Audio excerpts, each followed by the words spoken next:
This channel does not promote any violent, harmful, or illegal activities. All content provided by this channel is meant for an educational purpose only. Top quality और consistent performance के लिए सिर्फ silver pump नाम याद रखना।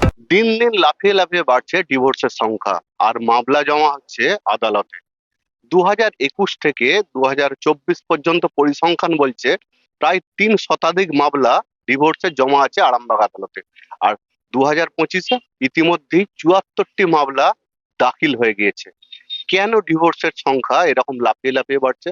যেটা আইনজ্ঞরা বলছেন যে অপরিণত বয়সে বিবাহ হচ্ছে, যার ফলে মামলার হার বেড়েই চলেছে।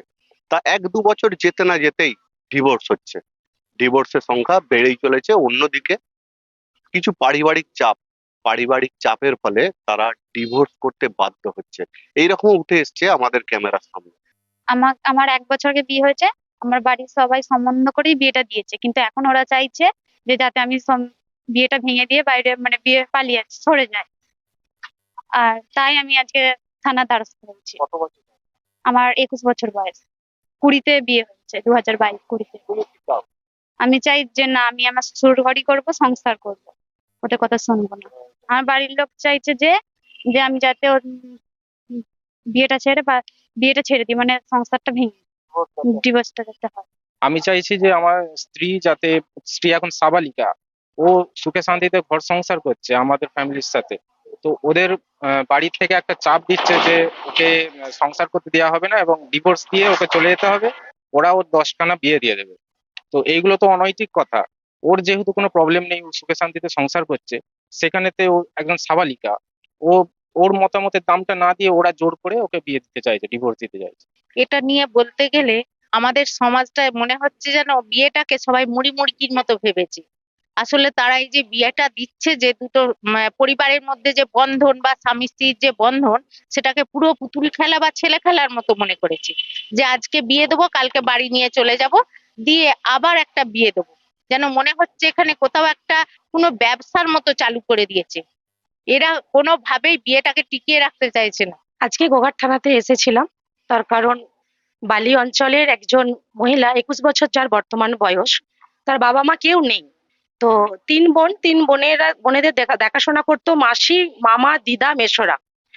তো তার বাবা মার যা সম্পত্তি ছিল তারাই দেখভাল করে তার সমস্ত সম্পত্তি, তার সুবিধা তার মামা মাসিরাই নিত। বিনিময়ে 3 বোনকে তারা মানুষ করেছে। তো বর্তমানে ইনি বড়, ওনার বিয়ে হয়েছে বালি অঞ্চলেতেই।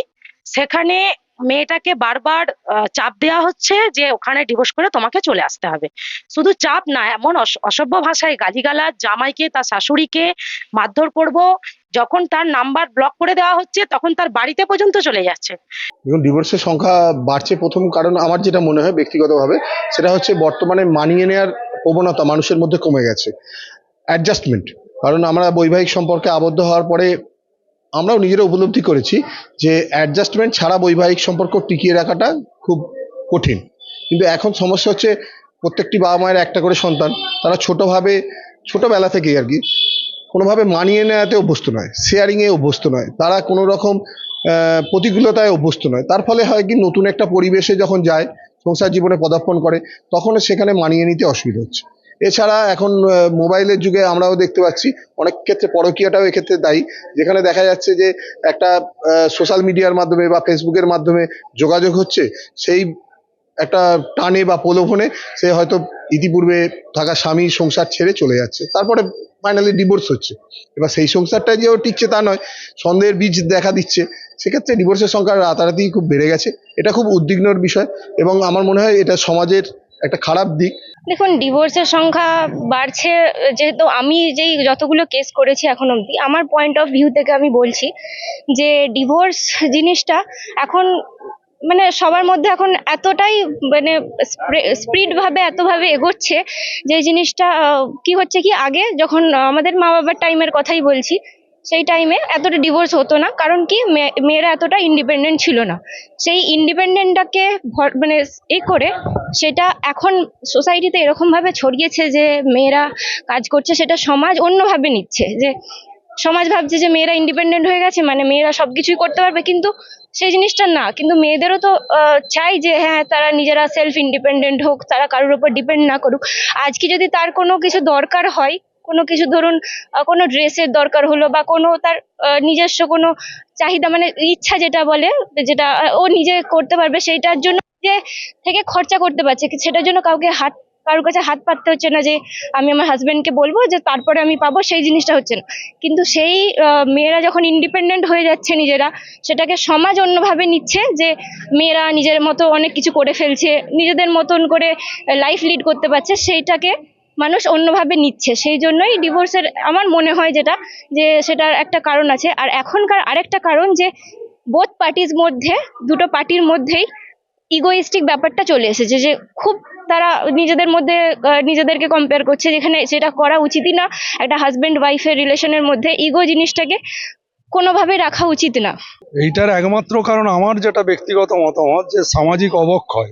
এইসব ছেলে মেয়েদের হাতে তারা না না চাইতেই অনেক কিছু পেয়ে যাচ্ছে, এবং নিউক্লিয়ার ফ্যামিলি, সেই নিউক্লিয়ার ফ্যামিলিতে একটি দুটি করে বাচ্চা, তাদের আবদার মেটাচ্ছে বাবা মারা যদি একটু সচেতন হয় এবং তারা যদি একটু রেস্ট্রিক্টেড হয়, তাহলে এই বাচ্চাগুলোর প্রতি, তারা যখন এজেড হচ্ছে বা নাবালক থেকে নাবালিকা থেকে সাবালিকা হচ্ছে, এবং আমরা দেখতে পাচ্ছি যে নাবালিকা অবস্থাতেই অনেক কিছু ঘটনা ঘটাচ্ছে, সেইটাই পরবর্তীকালে সাবালিকা অবস্থাতে তারা বিয়ে করছে। বিয়ে করার পরে 2 মাস 4 মাস যাওয়ার পরই তারা আবার কোর্টে চলে আসছে ডিভোর্সের জন্য।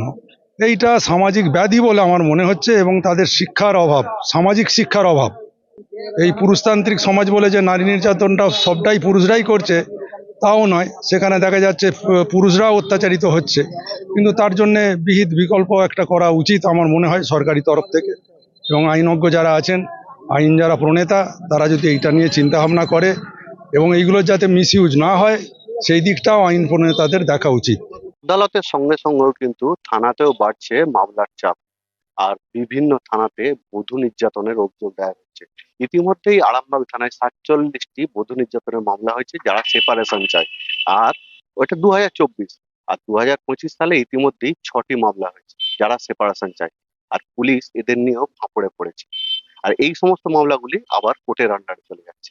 কোর্ট থেকে সুরাহা হবে বলে এই সমস্ত মামলাগুলি হচ্ছে। আবার অন্যদিকে কোর্টের আইনজীবীরাও বিরক্ত, যেই সম্পর্ক জোড়া লাগানো যায় না, সেই সম্পর্ক ভেঙে যাওয়ার জন্য। অন্যদিকে মেয়ের বাড়ির লোকজনও মেয়েকে চাপ দিচ্ছে বিবাহ ভেঙে দিতে, এমনও অভিযোগ আসছে, যা নিয়ে আরামবাগ জুড়ে একটা সরগরম পরিস্থিতি। আরামবাগ থেকে তন্ময় বৈরাগী, টিভি 9 বাংলা।